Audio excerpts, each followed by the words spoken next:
नमस्कार, जय हिंद, वंदे मातरम। दोस्तों, मैं हिंदुस्तानी निहाल हिंदुस्तानी एजुकेशन पॉइंट में आपका एक बार फिर से स्वागत करता हूं। दोस्तों, जैसा कि आप देख रहे होंगे कि यूपी ट्रिपल एससी पैट का एग्ज़ाम आने वाला है और SSC, estate, railway, MTS, BPSC, लेखपाल। तो ये जो इतिहास आता है, भारत का इतिहास, ये मौर्य काल या मौर्य समाज जो चंद्रगुप्त मौर्य से बना था, ये क्वेश्चन मौर्य समाज से प्रत्येक एग्जाम में अगर हिस्ट्री है तो उससे क्वेश्चन पूछा जाता है। तो इसलिए आज हम आपके मौर्य समाज पर वीडियो लाए हैं। वीडियो को पूरा देखें और अगर वीडियो पसंद आए लाइक करें और चैनल को सब्सक्राइब करें, वीडियो को शेयर करें। तो सबसे पहले बात करें मौर्य समाज की। तो मौर्य समाज की अगर बात करें दोस्तों, सबसे पहले मौर्य समाज किससे बना था? दोस्तों, मौर्य समाज का सबसे पहले राजा था वो चंद्रगुप्त मौर्य था। चंद्रगुप्त मौर्य ने 322 ईसा पूर्व से 298 ईसा पूर्व तक राज्य किया। फिर चंद्रगुप्त मौर्य के बाद आए बिंदुसार।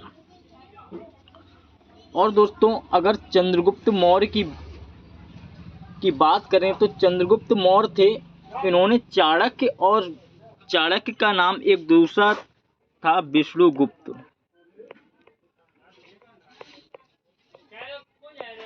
विष्णुगुप्त भी था चाणक्य का नाम।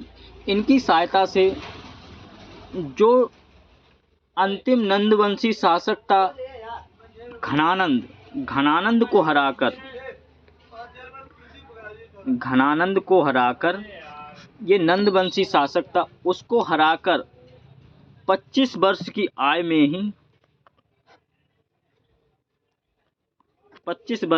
में मौर्य साम्राज्य की स्थापना की थी। 322 से 298 ईसा पूर्व तक इन्होंने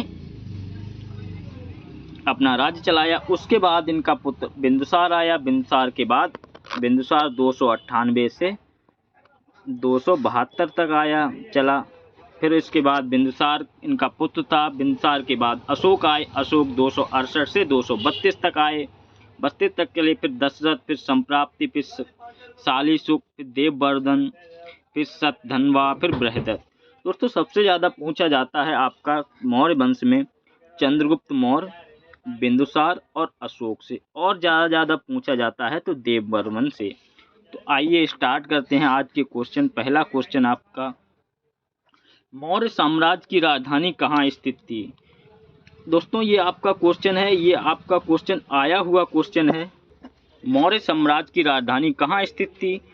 पाटलिपुत्र, वैशाली, लुम्बिनी या गया? दोस्तों, आप सभी जानते होंगे कि लुम्बिनी में क्या था? भगवान बुद्ध।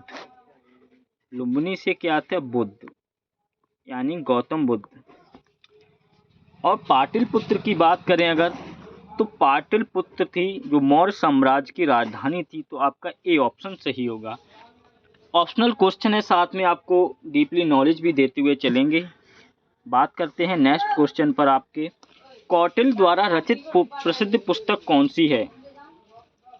कौटिल्य द्वारा रचित प्रसिद्ध पुस्तक कौन सी है? इस पर अगर बात की जाए तो दोस्तों, ये आपकी अर्थशास्त्र है जो कौटिल्य द्वारा रचित पुस्तक है। और दोस्तों, अगर बात करें राजतरंगिणी की, तो ये दोस्तों आपकी किसने? कल्हड़ ने लिखी थी। कल्हड़ ने राजतरंगिणी लिखी थी। अगर दोस्तों यहीं पे बात करें इंडिका की, तो इंडिका किसने लिखी थी? मेगस्थनीज ने लिखी थी। मेगस्थनीज ने इंडिका नामक पुस्तक लिखी थी। और दोस्तों, एक पुस्तक और है जो ज़्यादा पूछी जाती है, मुद्रा राक्षस जो आपकी पुस्तक है, मुद्रा राक्षस,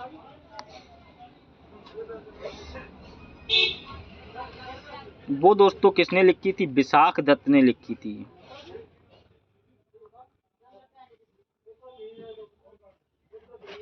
विशाख दत्त ने मुद्रा राक्षस पुस्तक लिखी थी। और दोस्तों, मुद्रा राक्षस जो पुस्तक है उसमें चंद्रगुप्त मौर्य के लिए वृषभ यानी कि निम्न कुल के नाम से बोला गया है, निम्न कुल का था मौर्य। बात करते हैं अशोक के शिलालेख पर किस लिपि का प्रयोग किया गया है। दोस्तों क्वेश्चन है अशोक के शिलालेख पर किस लिपि का प्रयोग किया गया, ब्राह्मी, देवनागरी, गुरुमुखी या संस्कृत। तो सबसे पहले बात करें दोस्तों हिंदी की लिपि क्या है, देवनागरी। पंजाबी की लिपि है गुरुमुखी। और जो ब्राह्मी लिपि है दोस्तों, इसी से जो अशोक के शिलालेख हैं उन पर ब्राह्मी लिपि का प्रयोग किया गया था लिखने के लिए। तो आपका ए ऑप्शन सही होगा। नेक्स्ट क्वेश्चन आपका कलिंग का युद्ध वर्ष में लड़ा गया था, यानी कि कलिंग का युद्ध कब लड़ा गया था। जल्दी से बात करेंगे, लास्ट में आपको पूरा मौर्य वंश समझा देंगे 1 मिनट में, जितना हो सकेगा 5 मिनट में। कलिंग का युद्ध वर्ष में लड़ा गया था, कब लड़ा गया था कलिंग का युद्ध। दोस्तों अगर बात करें कलिंग के युद्ध की, 261 ईसा पूर्व में कलिंग का युद्ध लड़ा गया था। 261 ईसा पूर्व में कलिंग का युद्ध लड़ा गया था। दोस्तों कलिंग युद्ध के पश्चात सम्राट अशोक ने किस धर्म को स्वीकार किया, जैन धर्म, बौद्ध धर्म, ईसाई, ये कोई भी मान लो, जैन धर्म, बौद्ध धर्म या ईसाई। दोस्तों कलिंग का युद्ध हुआ था, उसके पश्चात अशोक बहुत ही अपने आप में वैसा हो गया था कि उसे हीन भावना लग रही थी, अपने आप से वो परेशान हो गया था। तो उसने बौद्ध धर्म अपना लिया था। और दोस्तों उसने बौद्ध धर्म की जो अशोक ने बौद्ध धर्म की जो स्थावर शाखा होती है, स्थावर शाखा का अनुयायी था। और दोस्तों अशोक ने अपने पुत्र, अशोक का पुत्र था एक महेंद्र और एक था अशोक का पुत्र महेंद्र और पुत्री थी इनकी एक संघमित्रा इनकी पुत्री थी। उनको दोस्तों बौद्ध धर्म के प्रचार हेतु कहाँ भेजा था, श्रीलंका में भेजा था। और दोस्तों अशोक ने अपने शासनकाल के 10वें वर्ष में सर्वप्रथम बोध गया की यात्रा की थी। कहाँ पर, बोध गया की। और दोस्तों अशोक ने कलिंग युद्ध के पश्चात बौद्ध धर्म को अपना लिया था, स्वीकार कर लिया था। और दोस्तों अशोक ने अपने शासनकाल के 20वें वर्ष में लुम्बिनी की यात्रा की थी, जहां रुम्मनदेई स्तंभ लगाया था। कौन सा, रुम्मनदेई, ये बहुत पूछा जाता है। रुम्मनदेई स्तंभ ये कहाँ पे लगाया था, लुम्बिनी में। तो इसे याद रखना है, ऐसे क्वेश्चन आते हैं। चलिए बात करते हैं नेक्स्ट क्वेश्चन पर आपके। चंद्रगुप्त मौर्य पाटलिपुत्र में पैदा हुआ था तो अब में है। चंद्रगुप्त मौर्य पाटलिपुत्र में पैदा हुआ था तो अब वो कहाँ है, ये आपसे पूछा जा रहा है। दोस्तों अगर बात करें चंद्रगुप्त मौर्य की, जो ये एक बहुत ही महान शासक था और भारत का प्रथम ऐतिहासिक सम्राट भी था। और दोस्तों इसने सेल्यूकस निकेटर को भी पराजित किया था। और इससे सेल्यूकस निकेटर ने इससे दोस्तों एक संधि कर ली थी, जिसमें 500 हाथी और पूर्वी अफगानिस्तान, बलूचिस्तान और सिंध नदी के पश्चिमी क्षेत्र उसे दे दिए थे। और दोस्तों जो सेल्यूकस ने मेगस्थनीज को अपने राजदूत के रूप में चंद्रगुप्त मौर्य के दरबार में भेजा था, वहीं पर इंडिका की पुस्तक लिखी गई थी। और दोस्तों इसने अपनी लड़की का भी विवाह इस चंद्रगुप्त मौर्य से कर दिया था। तो दोस्तों चंद्रगुप्त मौर्य पाटलिपुत्र में पैदा हुआ था, जो अब में है। कहाँ में है ये आपको बताना है। पाटलिपुत्र दोस्तों आपका कहाँ है, बिहार में है। ये बहुत ही फेमस जगह है।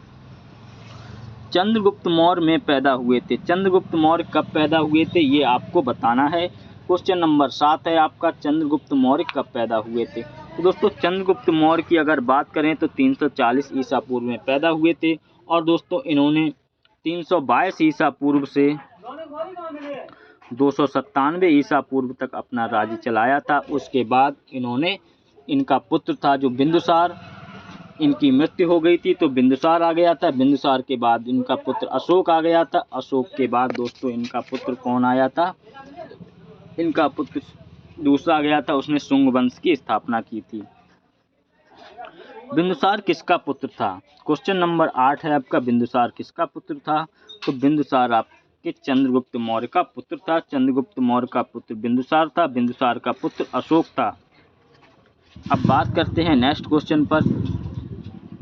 नेक्स्ट क्वेश्चन है आपका, चंद्रगुप्त 322 से 298 ईसा पूर्व किस वंश का शासक था?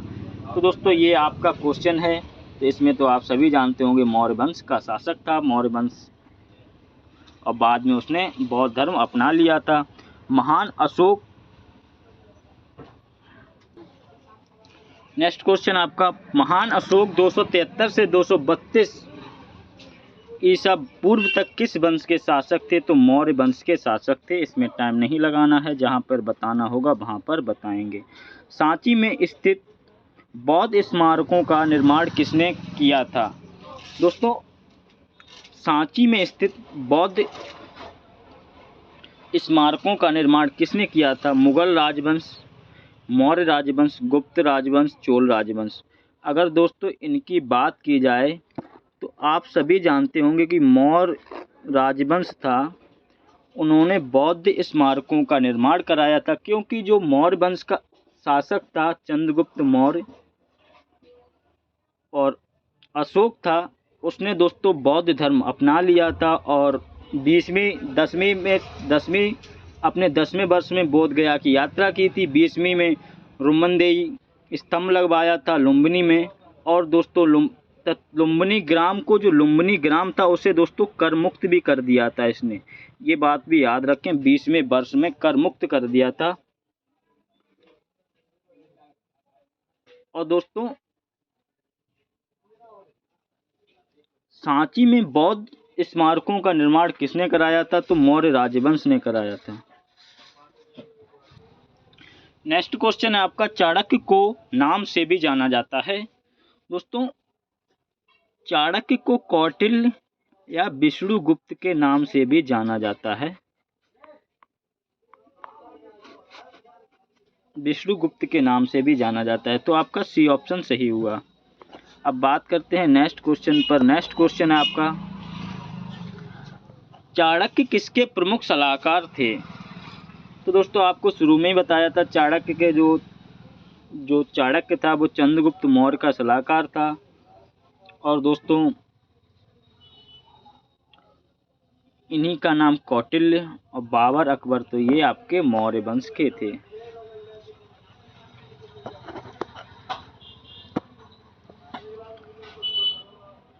चंद्रगुप्त मौर्य के प्रबल अनुयायी थे। चंद्रगुप्त मौर्य प्रबल अनुयायी थे, किस धर्म के अनुयायी थे, ये आपसे पूछा जा रहा है। तो इसकी बात करें तो दोस्तों चंद्रगुप्त मौर्य जो थे, उन्होंने वो जैन धर्म के दोस्तों अनुयायी थे। और दोस्तों चंद्रगुप्त मौर्य के शासन काल में ही जो स्थूलभद्र के नेतृत्व में पाटलिपुत्र में प्रथम जैन संघी थी, पाटलिपुत्र में प्रथम जैन संगीति थी, जो चंद्रगुप्त मौर्य ने ही कराई थी। और दोस्तों अगर बात करें बौद्ध धर्म की, तो दोस्तों जिनका जो पुत्र था अशोक ने बौद्ध धर्म को अपनाया था, लेकिन जो चंद्रगुप्त मौर्य था इसने जैन धर्म को अपनाया था। अब बात करते हैं नेक्स्ट क्वेश्चन पर आपके, सम्राट अशोक किसके उत्तराधिकारी थे? सम्राट अशोक किसके उत्तराधिकारी थे? तो दोस्तों सम्राट अशोक बिंदुसार के उत्तराधिकारी थे। महान सम्राट अशोक किस वंश के थे? तो ये मौर्य वंश के थे। और दोस्तों बात करते हैं अब नेक्स्ट क्वेश्चन पर आपके, चाणक्य का एक अन्य नाम था विष्णुगुप्त था, इसे भी याद रखना है। टाइम नहीं लेना है, जिस क्वेश्चन पे टाइम नहीं लगाना है। किस वंश ने मौर्य वंश की जगह ली थी? किस वंश ने मौर्य वंश की जगह ली थी?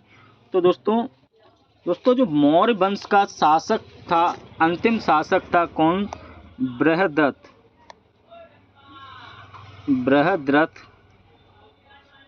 अंतिम शासक था। तो दोस्तों बृहदत्त की हत्या करके उसके जो सेनापति था पुष्यमित्र शुंग,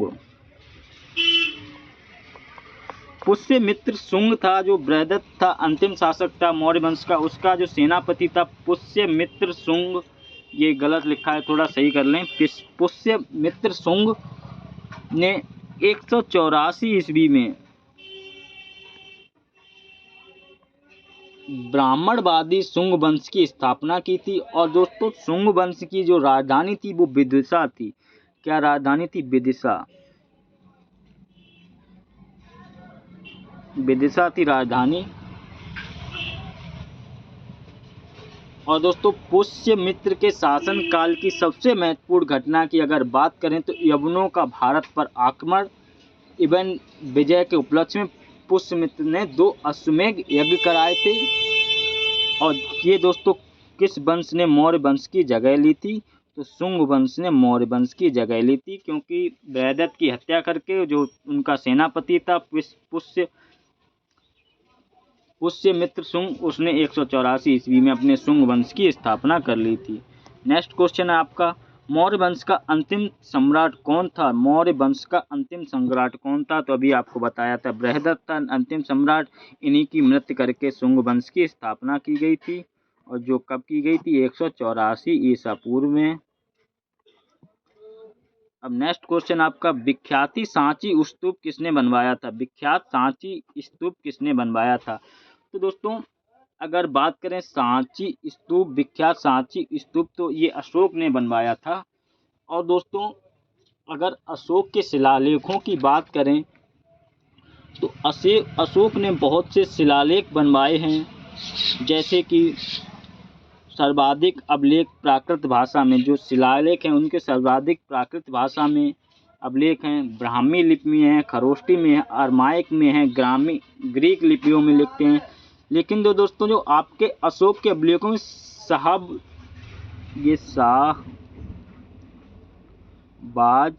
शाहबाज गढ़ी का जो अभिलेख है एवं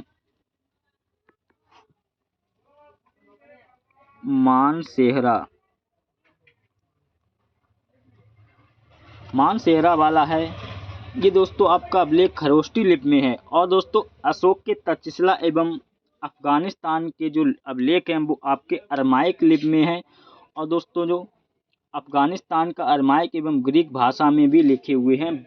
और दोस्तों आपसे कभी कभी पूछ लिया जाता है, अशोक ने जो अपने लिखवाए थे खरोष्टी लिपि में लिखवाए थे, कुछ खरोष्टी लिपि में लिखे गए थे। तो खरोष्टी लिपि कैसे लिखी जाती है? सभी लिपियां ऐसे दाएं से बाएं लिखी जाती हैं, बाएं से दाएं लिखी जाती हैं, लेकिन जो खरोष्टी लिपि होती है वो दाएं से बाएं लिखी जाती है, दाएं से बाएं। दोस्तों आज के लिए इतने ही 20 क्वेश्चन थे। आशा करते हैं आपको क्वेश्चन समझ आए होंगे। अगर आप मेरे चैनल पर नए थे, वीडियो को सब्सक्राइब कर लेना, चैनल को सब्सक्राइब कर लेना, वीडियो को लाइक एंड शेयर कर देना। और मिलते हैं नेक्स्ट वीडियो में अशोक के शिलालेखों के साथ। और आपके नेक्स्ट वीडियो में आपका रहेगा दोस्तों मुगल वंश की जो छोटी छोटी जानकारी हैं वो आपको देने का प्रयास करेंगे। तो चलते हैं, आज के लिए इतना ही। मिलेंगे नेक्स्ट वीडियो में, तब तक आप सभी को नमस्कार, जय हिंद, वंदे मातरम। मुस्कुराते रहिए, हंसते रहिए, पढ़ते रहिए और स्वस्थ रहिए।